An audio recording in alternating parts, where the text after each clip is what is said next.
महत्वपूर्ण समाचार अमदावाद कस्टम विभागની એક મોટી કાર્યવાહી। જી હા, અમદાવાદ કસ્ટમ વિભાગે કરી છે એક મોટી કાર્યવાહી। આ અંગે જો વાત કરવામાં આવે તો બેંકોકથી હાઇબ્રિડ ગાંજો લાવનાર 4ની ધરપકડ કરાઈ છે। 12 કરોડ 50 લાખ રૂપિયાનો ગાંજો હાલ જપ્ત કરાયો છે। મલેશિયા એરલાઇન્સથી વાયા કુઆલાલમપુરમ આવ્યા હતા અને 3 પંજાબના અને 1 વડોદરાનો આરોપી ઝડપાયો છે। હાલ કસ્ટમ વિભાગે મોટી કાર્યવાહી કરી છે। અમદાવાદ કસ્ટમ વિભાગને મળી મોટી સફળતા। સાથે જ વાત કરીએ તો બેંકોકથી હાઇબ્રિડ ગાંજો લાવનાર 4ની હાલ ધરપકડ કરી લેવામાં આવી છે। આપને પણ જણાવી દઈએ કે 12 કરોડ 50 લાખ રૂપિયાનો આ ગાંજાનો જથ્થો જપ્ત કરાયો છે। આપ જોઈ શકો છો કે મોટી માત્રામાં ગાંજો ઝડપાયો છે। આ 12 કરોડથી ઉપરની કિંમતનો આ ગાંજો જે છે તે જપ્ત કરી લેવામાં આવ્યો છે। વધુ વિગતો સાથે અમદાવાદથી સંવાદદાતા હિમાંશુ ફોન લાઈન પર જોડાઈ ગયા છે। હિમાંશુ, અમદાવાદ કસ્ટમ વિભાગને મોટી સફળતા મળી છે। 12 કરોડથી ઉપરની કિંમતનો ગાંજો જપ્ત કરાયો છે, શું અપડેટ્સ? ખૂબ જ ચોક્કસથી જે કસ્ટમ વિભાગને જે છે એક સફળતા મળી છે અને જેમાં જે બેંકોકથી આવતા જે હાઇબ્રિડ ગાંજો લાવનાર જે 4 લોકો છે તેમને કસ્ટમ વિભાગ દ્વારા ધરપકડ કરવામાં આવી છે।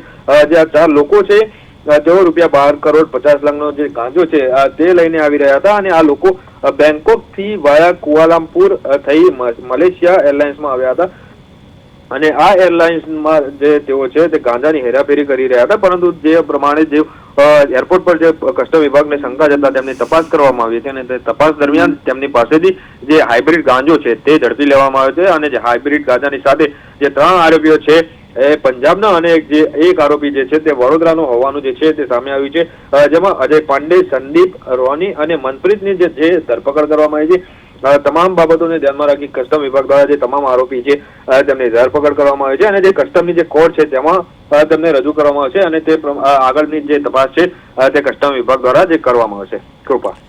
બિલકુલ હિમાંશુ, અહીં 4ની ધરપકડ કરાઈ છે અને જે પ્રકારે વિગતો સામે આવી છે કે 3 પંજાબના 1 વડોદરાના આરોપી છે, શું અપડેટ્સ તેને લઈને કઈ નામ વિગતો સામે આવી? ચોક્કસ કૃપા, જે પ્રમાણે જણાવ્યું તમને કે બેંકોકથી આ જે 4 લોકો છે તેઓ હાઇબ્રિડ ગાંજો લઈને આવી રહ્યા હતા અને જેમાં જે હાઇબ્રિડ ગાંજો છે તેની કિંમત 12 કરોડ ને 50 લાખ છે તે અત્યારે હાલમાં જ કસ્ટમ વિભાગ દ્વારા જણાવવામાં આવી છે। 4 આરોપીઓ છે તે બેંકોકથી વાયા કુઆલાલમપુર થઈ મલેશિયા એરલાઇન્સમાં આવ્યા હતા। ઉપરાંત જે આરોપીઓ છે તેમાંથી 3 આરોપીઓ જે પંજાબના હોવાનું સામે આવ્યું છે અને એક અન્ય જે આરોપી છે તે ગુજરાતના વડોદરાનો રહેવાસી છે। જેમાં નામ છે એક અજય પાંડે, સંદીપ, રોની અને જે મનપ્રીત નામની જે યુવતી છે તેની ધરપકડ કરવામાં આવી છે। જે તમામ બાબતોને ધ્યાનમાં રાખીને જે હાઇબ્રિડ ગાંજાની હેરાફેરીને લઈને કસ્ટમ વિભાગે ગુનો દાખલ કરીને જે છે તે વધુ તપાસ જે છે તે હાથ ધરી છે। કૃપા। હિમાંશુ, માહિતી બદલ આભાર।